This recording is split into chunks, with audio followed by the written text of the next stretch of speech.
that as well. And finally, the neurovascular coupling. We are validating these models with several methods. When you then know the field that you induce by the shape of your coil, that's also present in vacuum, as I just shown here, that you can compute. We have a recent paper on this in PLOS ONE. And you model your MRI scan in little tiny pyramids, and you give all these tissues electromagnetic properties to the best of your knowledge. These are published generally. You can compute the total E field that you induce. So this is the field of the coil in vacuum. This one you have to solve a lot of differential equations, but it is basically it's the resistance to current fields due to the tissue in the head, which is highly anisotropic. And you can then compute how the currents will flow.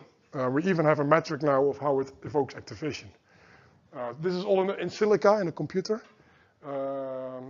When you want to know more about this, this won't be in the exam.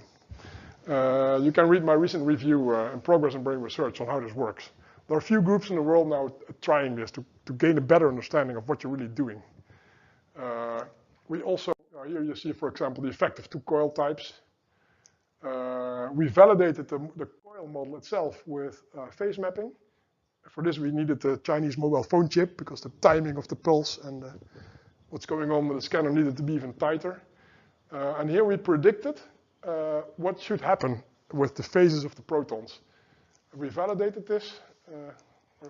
Sorry, I'll go back to the here. Yeah, so in the scanner, and indeed, our simulation and the data we measured in the scanner was really similar. So this model was pretty good.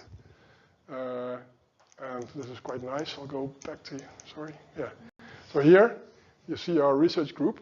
This is what almost exactly what we predicted by doing the numbers in the computer.